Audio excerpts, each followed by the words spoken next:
Bonjour à tous, c'est Sandra, je suis heureuse de vous retrouver aujourd'hui pour la présentation du coffret Réminiscence des vies antérieures d'Osalie Intuitive et de Mel Ange Co. Alors c'est un coffret qui est paru aux éditions Exergue. Il est composé de 79 cartes, d'un beau livre de 228 pages et d'un petit pochon satiné pour ranger vos cartes. Si vous souhaitez vous le procurer, il est au prix de 28 euros. Donc attardons-nous un petit peu sur le coffret parce que vraiment il est très joli. Je trouve c'est très beau, les couleurs sont très bien choisies, violine, parme, ça fait couleur assez ancienne, je trouve ça... Moi j'aime beaucoup en tout cas. Alors, l'intérieur de la boîte,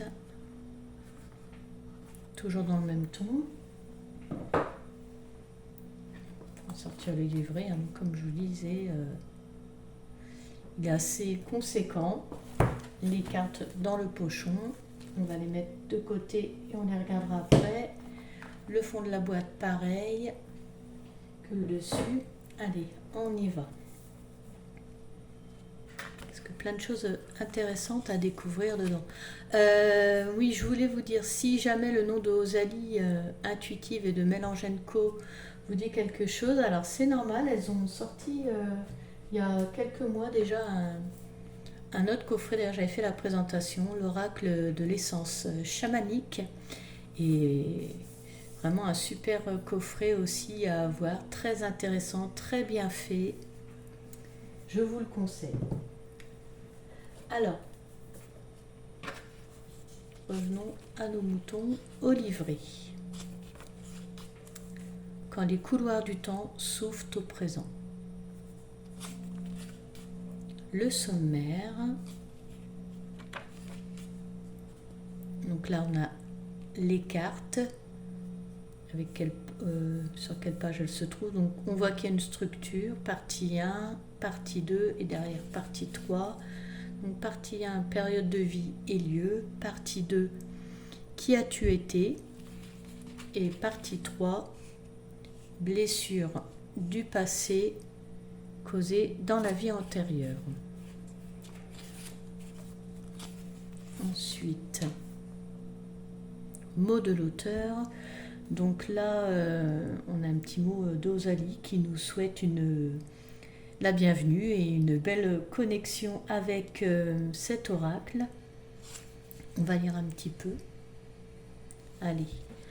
Il t'est déjà arrivé de ressentir un sentiment de nostalgie quand tu penses à telle ou telle période de l'histoire, un sentiment si fort qu'il est difficile d'être neutre. As-tu des peurs si ancrées que tu ne saurais pas dire depuis quand celles-ci font partie de toi? Cet oracle très puissant te permettra d'avoir accès à des informations sur tes vies antérieures. L'objectif est de connaître ces vies antérieures, n'est pas de savoir qui on a pu être par curiosité, mais bien de comprendre qui on a été, afin d'avoir des pistes de réflexion qui nous permettront de comprendre notre vie incarnée actuelle, notre vie d'aujourd'hui. Cela nous permet de comprendre nos peurs profondes et nos croyances limitantes qui ne proviennent pas de notre incarnation actuelle, et cela nous permettra d'avancer et d'évoluer vers un mieux-être. Donc là, elle explique que travailler sur ses vies antérieures peut bousculer, car c'est un travail de l'ombre. On peut y trouver des parties sombres et travailler dessus pour s'en détacher. Et qu'il est bien de compléter par... vous allez voir, elle a mis un QR code pour avoir une méditation. Donc elle dit qu'il est bien de compléter avec une lecture de vie antérieure ou une méditation pour accéder aux annales akashiques. Et donc elle nous dit que ce QR code est page 22. Voilà, pour avoir plus d'infos. Ensuite là on a un mot de l'illustratrice, donc Mélanie. Elle nous donne sa vision sur le fait de travailler sur ses vies antérieures. Elle évoque également que ce que sont les annales akashiques, comment on y accède, ce qu'on y trouve, l'importance que ça a pour nous. Elle évoque aussi comme l'auteur, et ça je trouve que c'est très bien, que le fait de travailler sur ses vies antérieures n'est pas un travail tranquille, que c'est aller dans les profondeurs, dans l'ombre, mais c'est aller vers la vérité qui est nécessaire à la compréhension de soi, et c'est dans un but d'évolution, quoi. En fait, je trouve que c'est bien qu'elle le dise parce que je suis du même avis. Comme beaucoup de jeux, voilà, on les prend pas pour rigoler, on les prend pas pour voilà, une petite curiosité, parce que c'est quand même ouvrir des portes, c'est quelque chose de très sérieux, c'est une connexion qui se fait avec les guides, donc je trouve que c'est bien qu'elle le précise dedans. Alors ensuite, là une introduction sur ce que sont les vies antérieures et la réincarnation. Comment avoir accès à ces vies antérieures? Donc elle revient sur le bienfait de faire la méditation qu'elle propose pour avoir des informations complémentaires. Ensuite, ici, donc elle nous parle des rêves. Elle évoque que les rêves en fait nous permettent de nous souvenir de nos vies antérieures grâce en fait au lâcher prise du moment quand on dort. Donc ensuite ici elle nous parle même de l'hypnose régressive qui permet également d'avoir accès aux vies antérieures. Donc le fameux QR code ici pour avoir la méditation, la comment guérir les blessures et les peurs du passé. Alors, si voilà, la pointe peut se faire. Donc ici, elle nous explique le rituel chamanique de la mue. Elle nous parle de son but. On le découvre étape par étape. Puis ensuite, on voit la méthode EFT. Donc je vous laisserai découvrir ce que c'est. Et les soins de libération karmique. Ensuite, là, on arrive au tirage des vies antérieures. Elle n'en propose qu'un, mais voilà, j'allais dire, c'est le bon, c'est l'essentiel, c'est voilà, celui pour en connaître davantage. Donc la première carte, dans quelle époque et quel lieu as-tu pu vivre? La seconde, qui as-tu été dans une vie passée? Et là, quel événement as-tu pu vivre? Et ensuite, nous passons aux cartes. Donc là, la première partie, comme je vous ai dit, il y a 3 parties. Donc, on voit une miniature en couleur avec le nom de la carte. Ensuite, tout ce qu'elle représente, ce qu'elle veut dire, sa signification. Des conseils. Donc, il y en a pour toutes les cartes. C'est exactement pareil. Il y a un petit encadré conseil. Et ensuite, alors pour chaque aussi, il y a une proposition de musique à écouter, à aller rechercher, à écouter pour en fait en apprendre davantage sur la vie antérieure concernée, la carte que l'on a tirée. Voilà, donc ça pour chaque carte, chaque partie. Et ensuite, nous avons un mot à propos de l'auteur, donc Osalie intuitive, et l'illustratrice, Mélange Enco, donc Mélanie, voilà. Pour ce qui est du livret, donc vraiment je pense un livret très très intéressant à découvrir. Donc on va passer aux cartes à présent. Le petit pochon couleur ça fait assez couleur caramel. C'est pas comme beaucoup de pochons dorés. Là, je trouve qu'il est un peu plus foncé. C'est sympa. Alors, les cartes.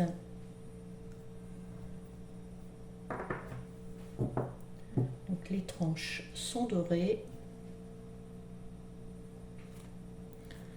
Là, ici, le dos, on a le nœud sans fin tibétain. Donc, pour ceux qui ne le connaîtraient pas, donc c'est C'est un des 8 symboles de bon augure dans le bouddhisme. Et il s'appelle le nœud éternel, le nœud sans fin, car il n'y a ni début, ni fin. Il représente le mouvement de ce qui est éternel, les chemins qui s'entrelacent, le temps. Voilà. Donc bien choisi pour le dos également. Allez, on y va. Donc là, on va commencer par la première période, la première partie des cartes, c'est période de vie et de lieu. Donc là, on est sur l'Égypte antique. Alors, on va éviter de faire briller. Ce serait bien. L'âge des Vikings.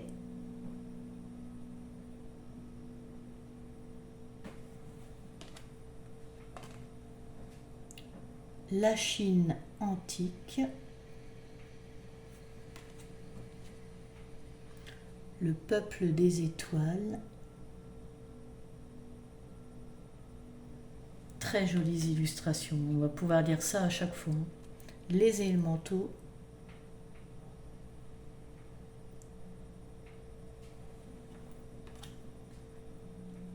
Le Japon ancien. Et comme je disais, 79 cartes, il y a de quoi faire. Donc, bon, on ne peut pas tout évoquer, sinon le jeu serait vraiment trop énorme. Mais je pense qu'il y a déjà... Il y a vraiment de quoi faire. La civilisation romaine.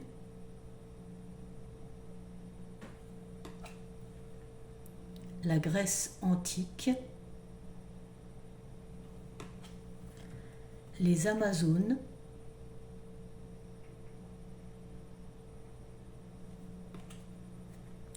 L'Empire russe.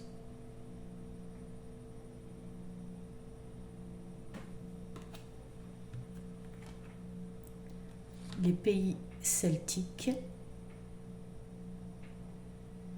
Alors vous avez remarqué, ça brille, hein, donc les cartes sont glossy. Voilà, je le dis quand même, mais ça se voit. Les Aztèques, les Mayas, les Incas.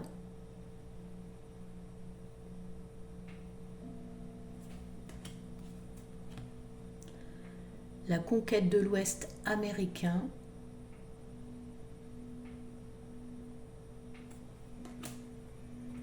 La Révolution française.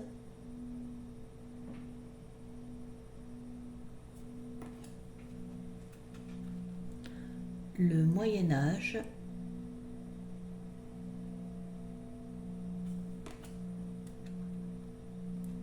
La Révolution industrielle.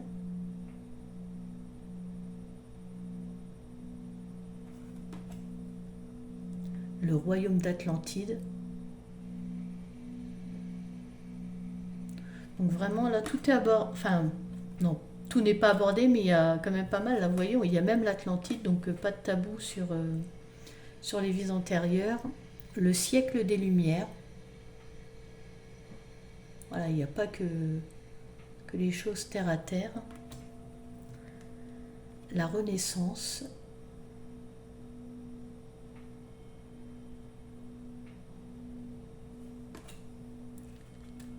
Les années folles.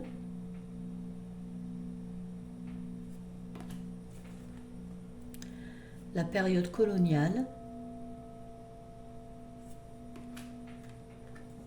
L'époque biblique.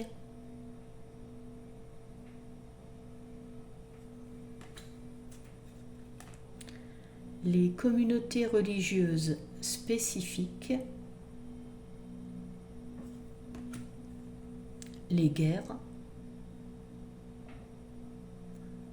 Donc tout n'est pas abordé, mais chaque carte est quand même, voilà, vous met sur une piste. Le totalitarisme. Illustration bien choisie, bien faite.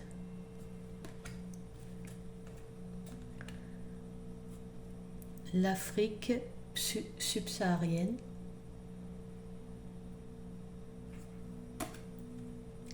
Le monde arabe.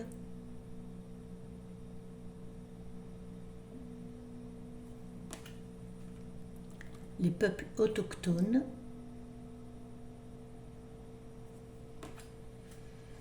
la guerre de Troie,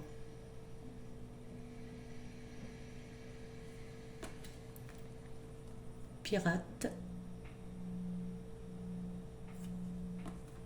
Ah, alors, après la 29, donc à partir de la 30, à partir de pirates, on arrive à qui as-tu été, oui, j'ai oublié de le dire. Donc là, on passe dans la deuxième partie, donc pirates, paysans agriculteurs, animaliers,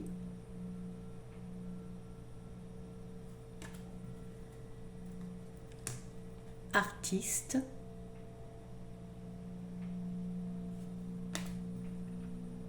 scribes,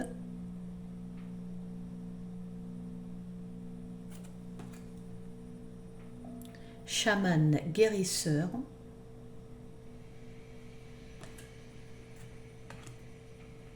sorcière. Alors, elle fait peur, hein, cette sorcière. J'ai un peu de mal, moi, quand on donne une image négative des sorcières. En fait, c'est les sorciers comme les sorcières, ce sont des hommes et des femmes qui n'ont pas été compris, qui utilisaient déjà les plantes pour faire des potions pour soigner et qui ont été jugés comme mauvais, esclaves et prisonniers. Donc c'est vrai, voilà, quand c'est représenté négativement, j'aime pas trop. Ésotérisme et spiritualité. Mais après, ça, ce n'est que mon opinion, que mon avis. Roi et noblesse.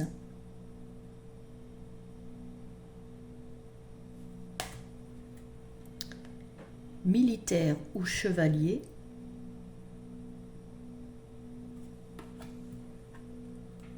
Personnalité influente.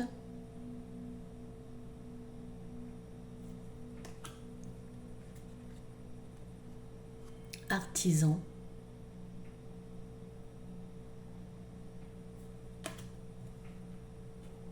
Commerçant.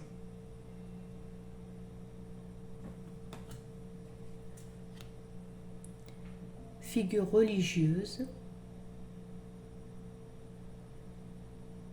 Alors les cartes, quand on les reçoit, elles collent un petit peu entre elles par rapport à la droite, mais vous voyez, les cartes n'ont pas été abîmées, contrairement à certains jeux qui des fois vous détruisent les bords des cartes. Là non. Marin-pêcheur.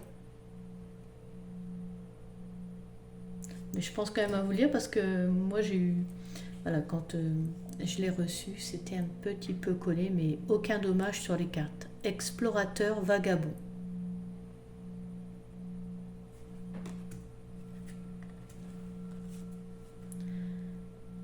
Médecin, infirmière, personnel soignant.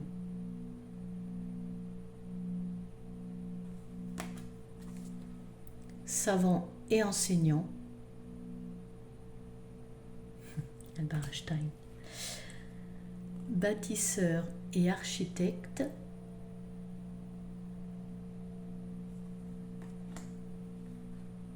Bourreau.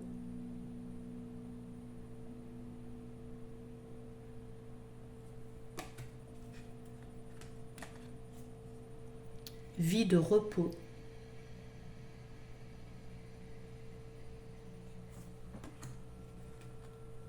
Truand.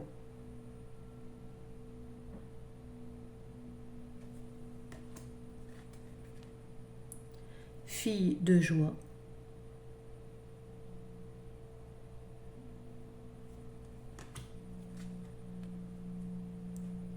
Mineur et exploitant du sol.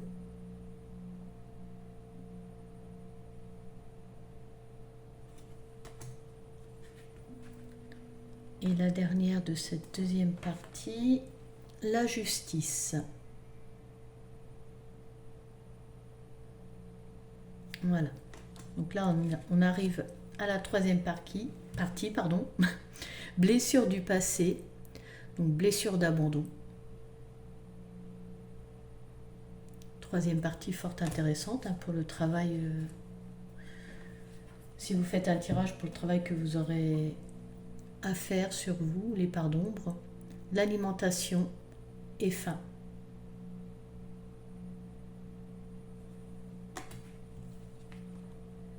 Pauvreté.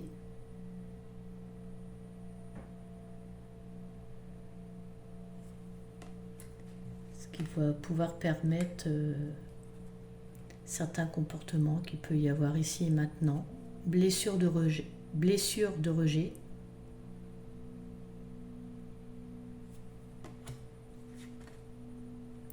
Vœux et sermons.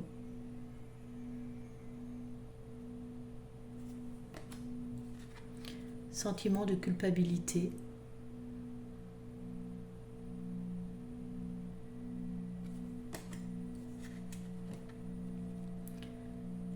Séparation difficile.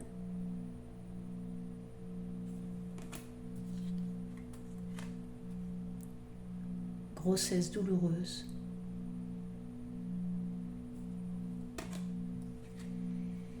Accident et handicap.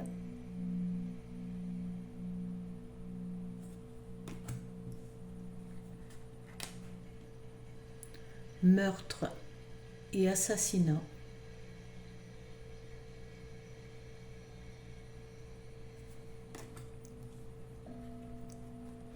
Catastrophe naturelle.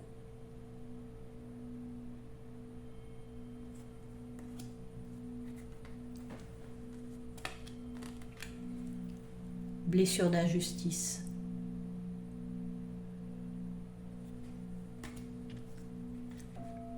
Déshonneur.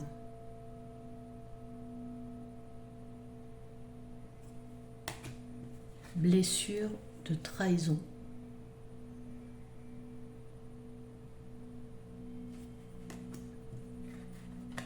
Suicide.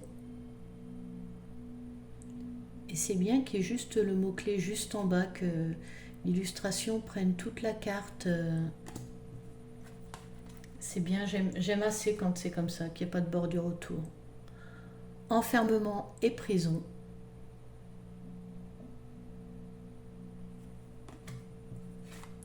Empoisonnement et intoxication.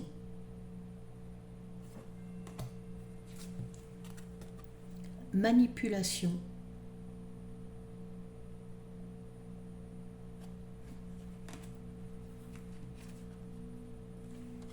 Incendie.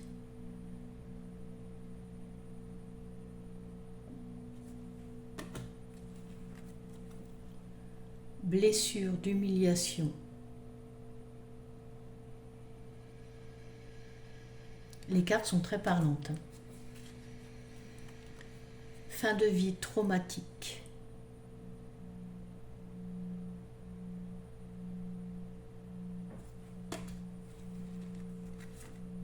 Blessure de guerre.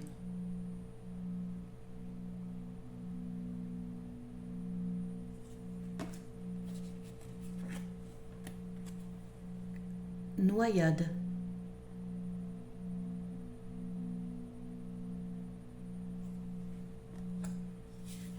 Et la dernière, soumission. Voilà, donc vraiment, moi je ne suis pas déçue de cet oracle. Je trouve que vraiment il est très bien fait. Pour avoir un peu lu aussi certaines pages du livret, je trouve que vraiment on apprend plein de choses. On découvre plein de choses et puis en plus, laissez faire aussi votre intuition quand vous allez faire un tirage, ce que la carte évoque pour vous, ce que vous allez ressentir à ce moment-là. Parce que ça aussi c'est très important, parce que forcément c'est une vie antérieure que vous avez vécue. Donc voilà, vous allez, en prenant une carte, vous allez pouvoir avoir, comme le nom du coffret l'indique, des réminiscences qui vont... Il peut y avoir des choses voilà, qui vous viennent. Donc laissez aussi vraiment faire votre intuition. Bon voilà, cette présentation s'achève. J'espère qu'elle vous aura plu, qu'elle vous aura donné envie de vous procurer ce coffret. Avant de nous quitter, je vous invite, si vous le souhaitez, à liker, à commenter et à vous abonner. Pour ma part, je vous remercie de m'avoir suivi. Je vous remercie pour votre soutien. Je vous souhaite du bonheur dans votre vie et je vous dis à bientôt.